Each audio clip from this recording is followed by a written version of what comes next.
Bueno, mis hermanos, le damos gracias al Señor porque nos ha permitido avanzar eh, poco a poco, paso a paso, en el mensaje que está escrito en Romanos para los gentiles, para nosotros. Ese mensaje precioso que el Señor nos dejó escrito y que ha llegado a nuestras vidas y que cada vez que nosotros estamos estudiando, cada vez que nosotros estamos leyendo, nos alimenta más y aprendemos más. Entonces empezamos nosotros leyendo Romanos desde el capítulo 1, vimos cómo era el trato de Pablo con la iglesia, cómo él venía aclarando cuestiones del juicio de Dios sobre los hombres, cómo iba señalando hasta algunos aspectos de la ley, algunos aspectos de la gracia y cómo conjuga estos dos aspectos en una realidad en la cual estamos, cómo el espíritu de vida en Cristo Jesús nos ha librado de la ley del pecado y de la muerte, de la manera en que Cristo nos hizo partícipes de sus padecimientos, de su muerte, de la condenación del pecado en esa cruz, de la condenación del pecado en esa carne, y nosotros somos partícipes de eso, al igual que somos partícipes de su resurrección, al igual que somos partícipes de su herencia. Entonces miramos pues todos estos aspectos maravillosos que tienen que ver con la gracia en la cual nosotros estamos, y también Pablo manifiesta un profundo dolor y una tristeza en su corazón porque todo esto se venía dando a través de Israel. En Israel estaba la promesa, estaba el linaje, estaba todo lo que el Señor había puesto en su corazón para desarrollar esta gracia, pero Israel no correspondió a esa obra del Señor. Entonces Israel entró en un periodo de endurecimiento y se le dio la orden a algunos apóstoles que se volvieran a los gentiles. Entonces Pablo estaba muy triste por eso. Pablo dice: quisiera yo ser anatema, quisiera yo ser hallado mentiroso, diciéndoles todas estas verdades. Es decir, quisiera que Israel no hubiera sido desgajado de ese olivo. Quisiera estar diciendo mentiras porque amo a Israel.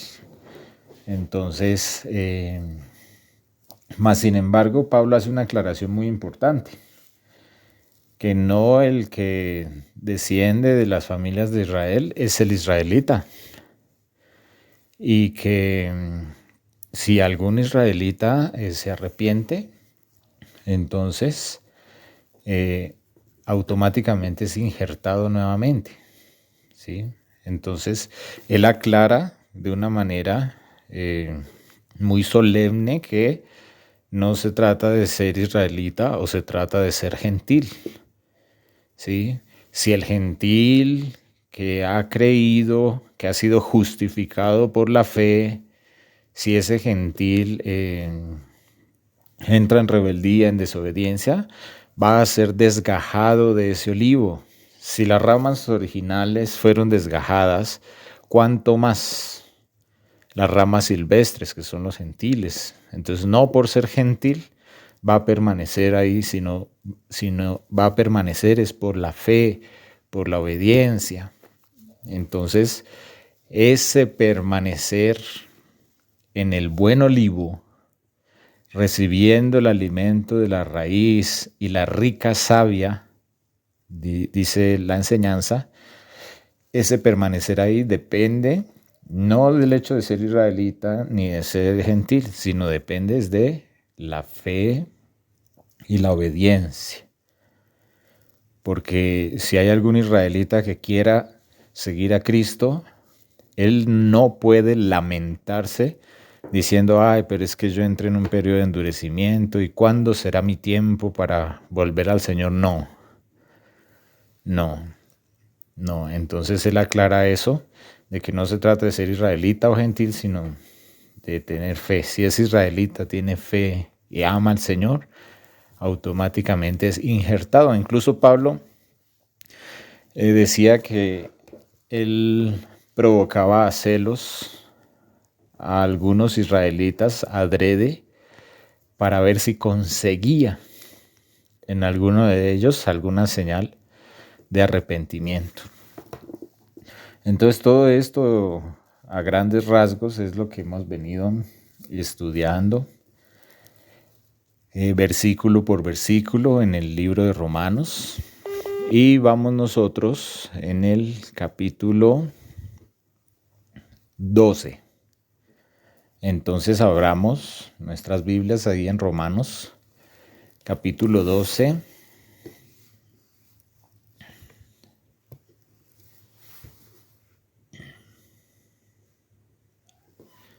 Y dice así, vamos a continuar con nuestra lectura.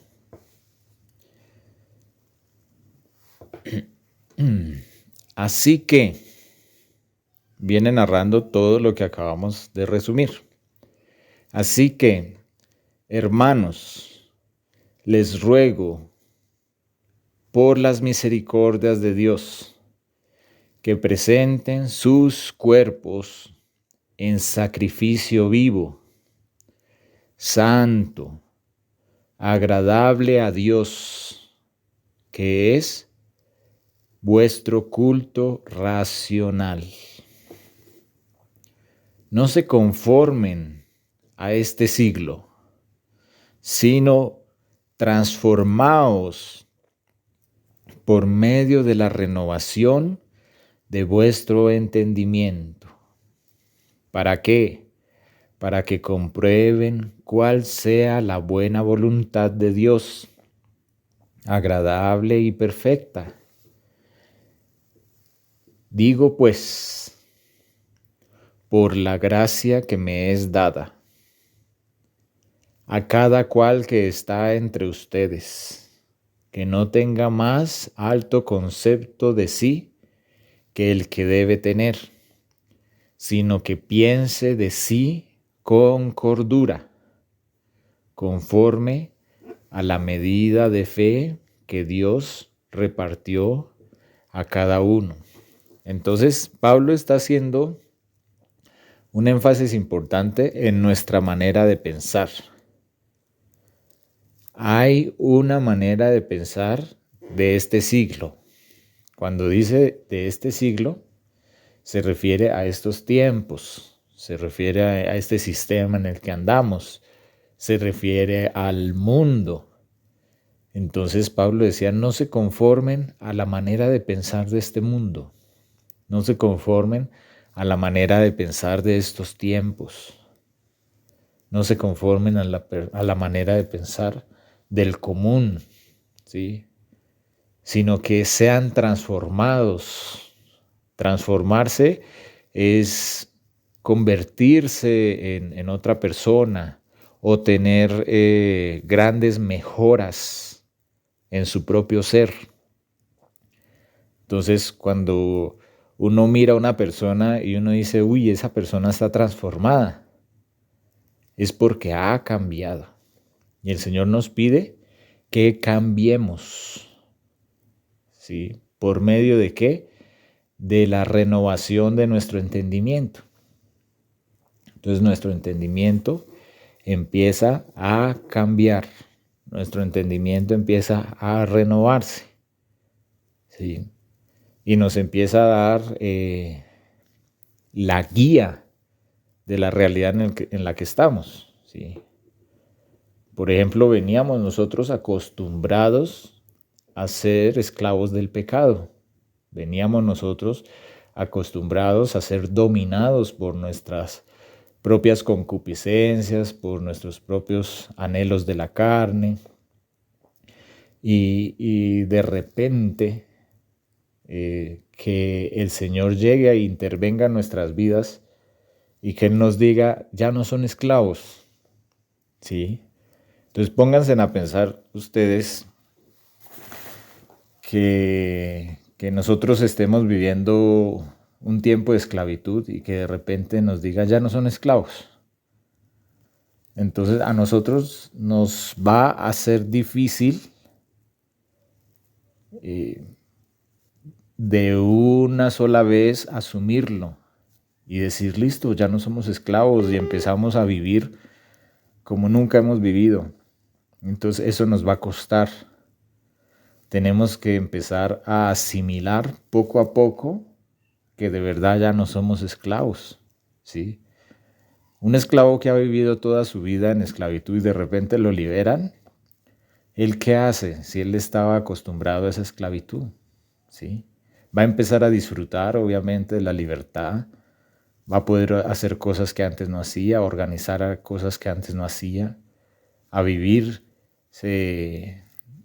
a encontrar ciertas plenitudes de la vida que antes no podía tener. Pero esa mentalidad hay que irla rompiendo, porque ahora nosotros estamos en una condición nueva, ¿sí? Donde el pecado quiere enseñorearse de nosotros, pero nosotros ahora tenemos un espíritu de vida en Cristo Jesús que a la hora de enfrentar ese pecado nos damos cuenta de que sí, en realidad hay más fuerza que la que tiene el pecado. Entonces de verdad estamos siendo libres y de verdad el Señor nos está limpiando y de verdad el Señor nos está cambiando. Entonces con esa mentalidad que veníamos, que era una mentalidad conforme a este siglo, conforme al Dios de este siglo, que es un Dios de tinieblas, entonces esa mentalidad hay que cambiarla. Esa mentalidad hay que renovarla, ¿sí? Y no lo podemos hacer en un solo momento. Entonces toca irlo haciendo poco a poco.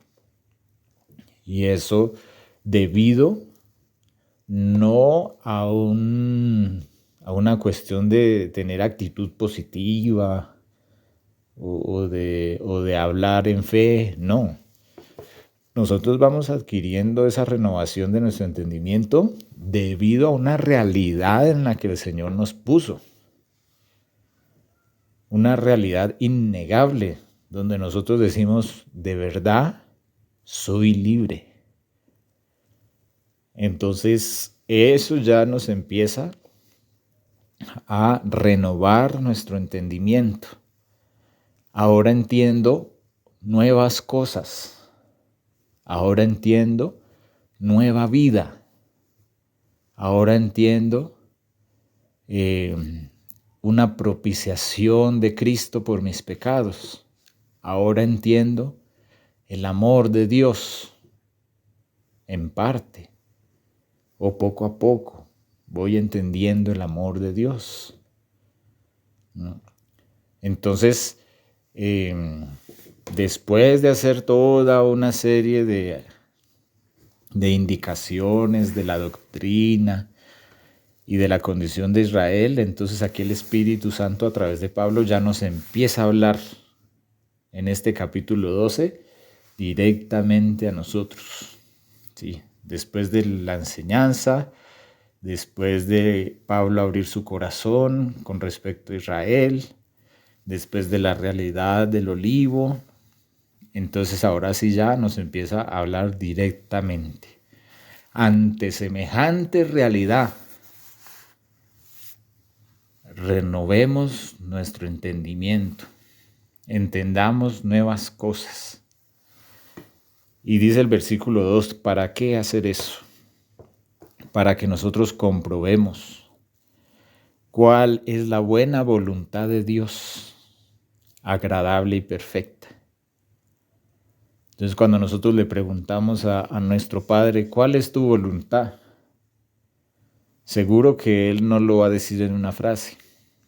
Seguro que Él no lo va a decir de una manera corta, sino Él va a decir, hijo mío, hija mía, mi voluntad es esta, y es hacerlo de esta manera, y el trabajo es este, y va a llegar un tiempo de esto, y al final del proceso vamos a obtener esto, y esto va a ser así, y esto va a ser así, y va a ser algo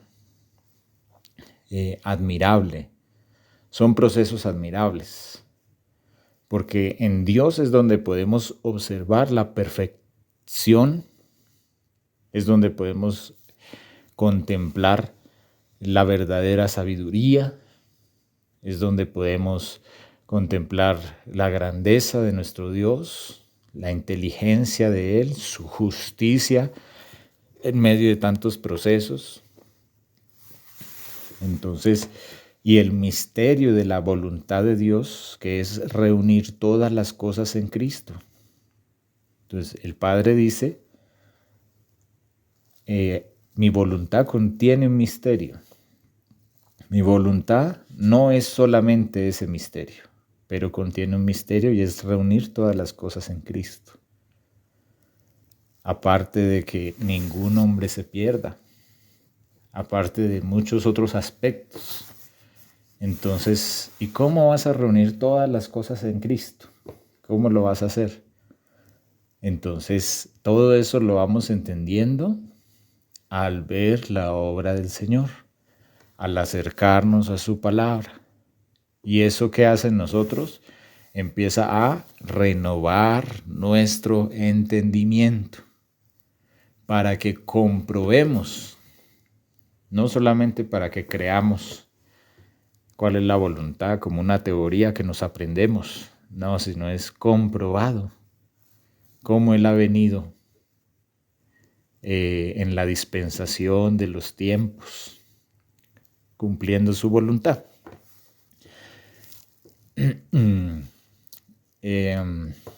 Y en ese sentido de nuestros pensamientos y de nuestro entendimiento, el versículo 3 nos llama a que seamos sensatos, a que seamos prudentes, a que tengamos cordura en la manera en que pensamos de nosotros mismos. ¿Sí? Que en medio de tanta maravilla y en medio de tanta gracia, nosotros tengamos nuestro lugar bien definido, sin ser altivos, sin creernos más que los demás. Digo pues, por la gracia que me es dada, dice el versículo 3, a cada cual que está entre ustedes que no tenga más alto concepto de sí que el que debe tener, sino que piense en sí mismo con cordura, conforme a la medida de fe que Dios repartió a cada uno. ¿Por qué razón? ¿Y con qué propósito el Espíritu Santo a través de Pablo introduce esta exhortación? Porque una vez nosotros somos incluidos en la gracia y empieza a ser renovado nuestro entendimiento, eso que nos empieza a llevar a la acción. ¿Sí? El Señor nos prepara para las obras, nos prepara para hacer, nos prepara para edificarnos. ¿Sí? Cuando Adán estaba solito en el huerto del Edén, el Señor dijo, no es bueno que el hombre esté solo, le edificaré una mujer. Ahí el verbo en el hebreo significa edificar. Y Adán es figura de Cristo.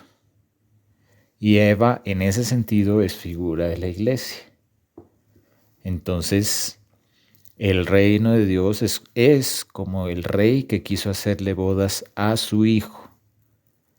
Entonces está Cristo y el Padre que hace, edifica una iglesia para Cristo. ¿Sí? Entonces, para que haya una correcta edificación, para que haya una correcta armonía dentro del cuerpo de Cristo, cada uno debe ser consciente de su medida de fe. Cada uno debe ser consciente de su lugar en Cristo. Y cada uno debe ser guiado en el Señor y agradecido con el Señor. ¿Sí? Entonces, el que está siendo utilizado como un dedo de la mano, no se crea más que el que está siendo utilizado como un meñique del pie. Y el hermano que es consciente que es un meñique del pie, él no se sienta pequeño, no se sienta inútil, no sienta que es menos. Cada miembro del cuerpo está hecho para funcionar en armonía con el cuerpo. Ningún miembro sobra. Ningún miembro es sobrevalorado en el cuerpo. ¿Sí? Entonces, por más pequeñitos que seamos, tenemos una gran importancia. Tenemos una gran importancia dentro del cuerpo de Cristo. ¿Sí? Si un pulgar falta, con solo un pulgar que falte ya es muy difícil sujetar las cosas, ya no es lo mismo, ya no es la misma vida para el cuerpo. Entonces, cada uno, aunque parezca grande su medida de fe, o aunque parezca pequeña su medida de fe, cada uno ubicarse en Cristo y funcionar conforme al Espíritu. Ahí lo que es grande, lo que es glorioso, es pertenecer a Cristo. Y eso es un factor común en todos los miembros. Todos los miembros del cuerpo de Cristo tienen ese factor común que pertenecen al cuerpo. Y esa es la grandeza de todos los miembros. Y eso es lo que los hace iguales a todos los miembros. Así las funciones sean distintas. Y tiene mucho que ver nuestro papel ahí, nuestra mente. Por eso el Espíritu Santo a través de Pablo nos habla que debemos tener un buen entendimiento, que debemos tener un buen concepto de nosotros mismos, no mayor ni menor, sino que cada uno piense de sí con cordura, conforme a la medida de fe que Dios le repartió a cada uno. ¿Por qué? Dice el versículo 4. Porque de la manera en que un cuerpo, porque de la manera que en un cuerpo tenemos muchos miembros, pero no todos los miembros tienen la misma función, así nosotros, siendo muchos, somos un cuerpo en Cristo y todos miembros los unos de los otros. De manera que, teniendo diferentes dones, según la gracia que nos es dada, ya sea don de profecía, pues úsese conforme a la medida de la fe. O si es un don de servicio, pues úsese en servir. Y si es un don de enseñanza, pues úsese en la enseñanza. El que exhorta, en la exhortación. El que reparte, que lo haga con liberalidad. El que preside, hágalo con solicitud. El que hace misericordia, con alegría. El amor, que es el motor de todo esto, sea sin fingimiento, dice el versículo 9. Aborrezcamos lo malo, sigamos lo bueno. Ámense los unos a los otros con amor fraternal. En cuanto a honra, prefiriéndonos los unos a los otros. En lo que se requiere diligencia, no seamos perezosos. Seamos fervientes en espíritu, sirviendo al Señor, gozosos en la esperanza, sufridos en la tribulación, constantes en la oración, compartiendo para las necesidades de los santos, practicando la hospitalidad. Hermanos, bendigamos a los que nos persiguen, bendigamos y no maldigamos. Gocémonos con los que se gozan, lloremos con los que lloran. Unánimes entre nosotros, no altivos, sino asociándonos con los humildes. No seamos sabios en nuestra propia opinión. Si alguien nos ha hecho mal, no paguemos a nadie mal por mal. Procuremos lo bueno delante de todos los hombres.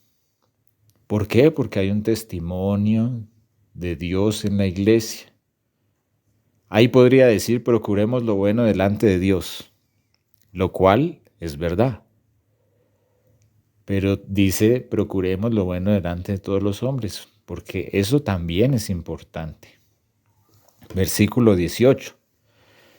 Si es posible, en cuanto dependa de nosotros, estemos en paz con todos los hombres.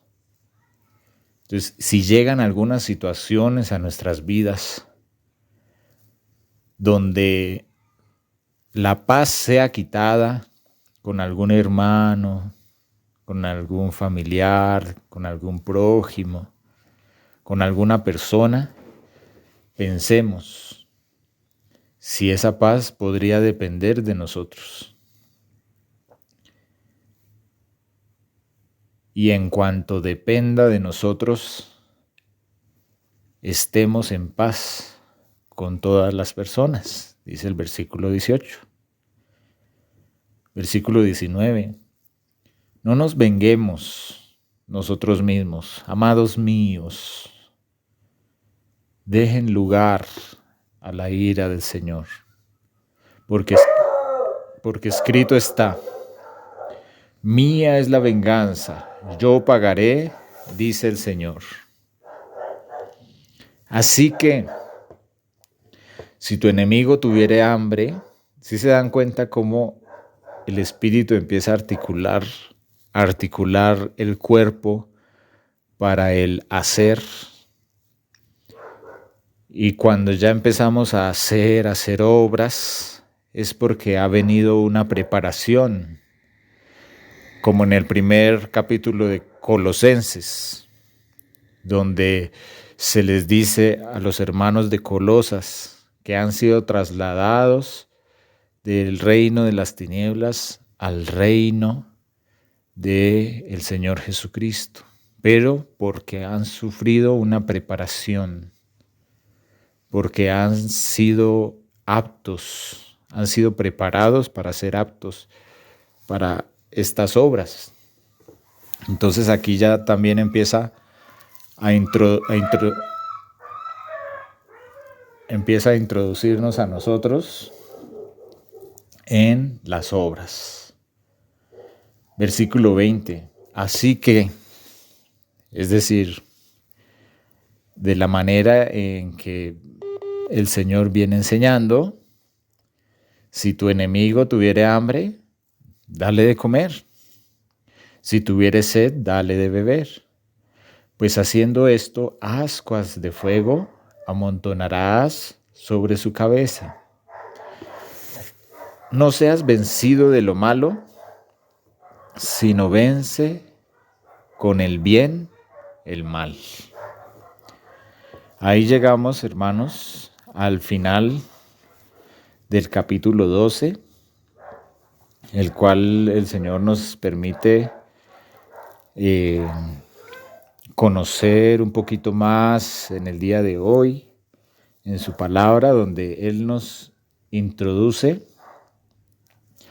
en un hacer, y no en un hacer individual, sino en un hacer colectivo, en un hacer de fraternidad, de entre nosotros, de amor, de nosotros hacia el prójimo, de nosotros hacia los hermanos, de nosotros hacia los enemigos, de tener testimonio para con los hombres. Entonces es algo muy bonito. ¿Ustedes recuerdan cuál es el misterio de Dios?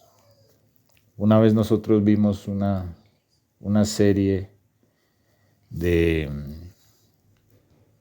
acerca de los misterios. Entonces, el misterio de Dios es Cristo. El misterio de la voluntad de Dios es reunir todas las cosas en Cristo. ¿Sí? ¿Y cuál es el misterio de Cristo?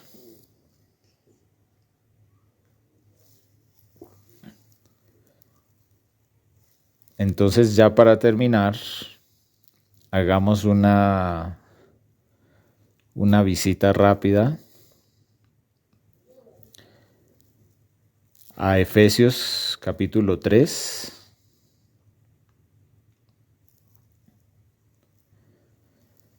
Dice Pablo, si es que ustedes han oído de la administración de la gracia de Dios que me fue dada para con ustedes. Le está hablando a los de Éfeso, gentiles que estaban lejos de Israel, así como nosotros. Dice Pablo que por revelación me fue declarado el misterio, como antes lo he escrito brevemente, que ustedes leyendo pueden entender cuál es mi conocimiento en el misterio de Cristo, que es el misterio que estamos resaltando en el día de hoy. Es el misterio que el Espíritu está resaltando el día de hoy en nosotros, para que no se nos olvide cómo es que nosotros funcionamos. Versículo 5, misterio que en otras generaciones no se dio a conocer a los hijos de los hombres, como ahora sí es revelado a sus santos apóstoles y profetas por el Espíritu Santo. ¿Cuál es este misterio de Cristo? Versículo 6, que los gentiles, que eso nos incluye a nosotros, amados hermanos, que los gentiles somos coherederos y miembros del mismo cuerpo y copartícipes de la promesa en Cristo Jesús por medio del Evangelio, del cual yo fui hecho ministro por el don de la gracia de Dios. Entonces nosotros ahí tenemos la revelación, por lo menos con el ejemplo de Éfeso, porque lo podemos encontrar en varias partes de las Escrituras, donde el misterio de Cristo es que nosotros los gentiles hacemos parte de su cuerpo, que somos coherederos. ¿Qué quiere decir coherederos? Que heredamos juntamente con Él, ¿sí? Y somos copartícipes de la promesa, o sea que participamos de la promesa juntamente con Él. Entonces es algo que nos permite tener una identidad en Cristo, nos permite tener un camino de renovación de nuestro entendimiento y nos permite empezar con la sabiduría de Dios, a dirigir nuestras obras, según el amor y la fe en Cristo Jesús. Amén, mis hermanos.